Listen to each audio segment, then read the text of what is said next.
যাদের reach engagement net follower down হচ্ছে, তাদের কিছু ভুলের কারণে হইতেছে। আপনারা কিছু মনে করেন কপিরাইট ভিডিও দিয়েছেন এবং মিউজিক ব্যবহার করছেন, এবং সেখানে কোনো কমেন্টে আপনারা কোনো যেটা বোধগম্য নয়, যেটা আপনার ফেসবুক থেকে কোনো অ্যাকসেপ্ট করে না, ওই রকম ধরনের কমেন্ট যদি করে থাকেন, তাহলে আপনাদের রিচ এঙ্গেজমেন্ট ডাউন হয়ে যাবে। আপনাদের প্রোফাইল বা পেজে ভায়োলেশন চলে আসবে, আপনাদের মনিটাইজেশন ব্লক হয়ে যেতে পারে। সেই জন্য সতর্ক থাকবেন, ভালো ভালো ভিডিও কন্টেন্ট তৈরি করবেন এবং অন্যের ভিডিও দেখবেন, দেখে সুন্দর গঠনমূলক একটা কমেন্ট করবেন। এমন কোনো কমেন্ট করবেন না যেটা ওরা অ্যাকসেপ্ট করতে পারবে না। যে কমেন্টে করবেন, ও কেউ যদি আপনার গালিও দেয়, আপনি গালির বিনিময়ে গালি দিবেন না, সেটা অন্য ভাষায় আপনি তাকে বুঝিয়ে দিবেন, সুন্দর কোনো ভাষায়। তো আসসালামু আলাইকুম, সবাইকে ঈদের শুভেচ্ছা ও ঈদ মুবারক। সবাই কেমন আছেন? আজকের আলোচনা হচ্ছে, যারা ফেসবুক প্ল্যাটফর্মে কাজ করতেছেন তাদেরকে নিয়ে, তাদের উদ্দেশ্য করে একটা কথা বলবো।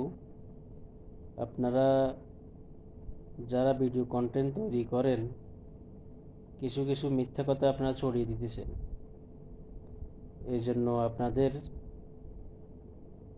ভিডিও ভাইরাল হইতেছে না, ভিউ হইতেছে না।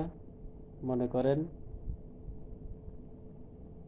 আপনাদের রিচ এঙ্গেজমেন্টও ডাউন হইতেছে, নেট ফলোয়ার ডাউন হইতেছে, একটু বেশি ইমোশনও পড়ে গেছেন আপনারা। ভিডিও ছাড়ারও কতগুলো নিয়মকানুন আছে, নিয়মকানুন মেনটেন করে চলতে হয়। যেমন ধরুন, আমার অবস্থা খুব খারাপ। আমি একটা স্ক্রিনে ছবি দিচ্ছি, দেখেন এটাতে আমার কেমন ডাউন হইতেছে। আমি কিছু ভিডিও কপিরাইট ভিডিও দিয়েছিলাম, সেখানে আমার সবগুলো ডাউন।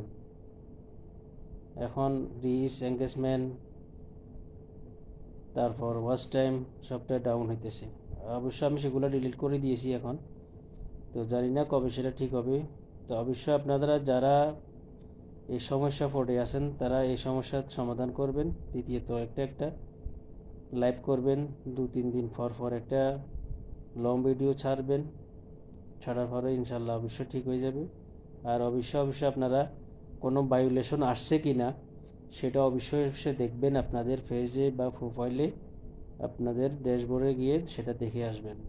প্রোফাইল রিকমেন্ড, এসে প্রোফাইলের স্ট্যাটাস, মনে করেন সবগুলো আপনারা সবগুলো দেখে আসবেন। না দেখলে আপনারা বুঝতে পারবেন না আপনাদের ভায়োলেশনটা কোথায় পড়ে আছে, সেখান থেকে বেরিয়ে আসতে হবে। আর যারা মনে করেন ভালো কন্টেন্ট তৈরি করেন, তাদের জন্য তো শুভকামনা, তাদের কোনো সমস্যা নাই। তারপরে তাদের কোনো সমস্যা আসতেও পারে, যদি তাদের কমেন্টে যদি কোনো গলত বা কোনো ভুল ওয়ার্ড ব্যবহার করা হয়, কেউ যদি, তার ভিডিওতেও আপনার সমস্যা আসতে পারে, এবং যে কমেন্ট করবে তারও সমস্যা হয়ে যাবে। তো সেই জন্য সব দিকে সতর্ক থাকা দরকার। তো আজকের এখানে এ পর্যন্ত। সবাই ভালো থাকবেন, ঈদ মুবারক। ভালো লাগলে অবশ্যই একটা লাইক কমেন্ট করবেন। ধন্যবাদ। আসসালামু আলাইকুম।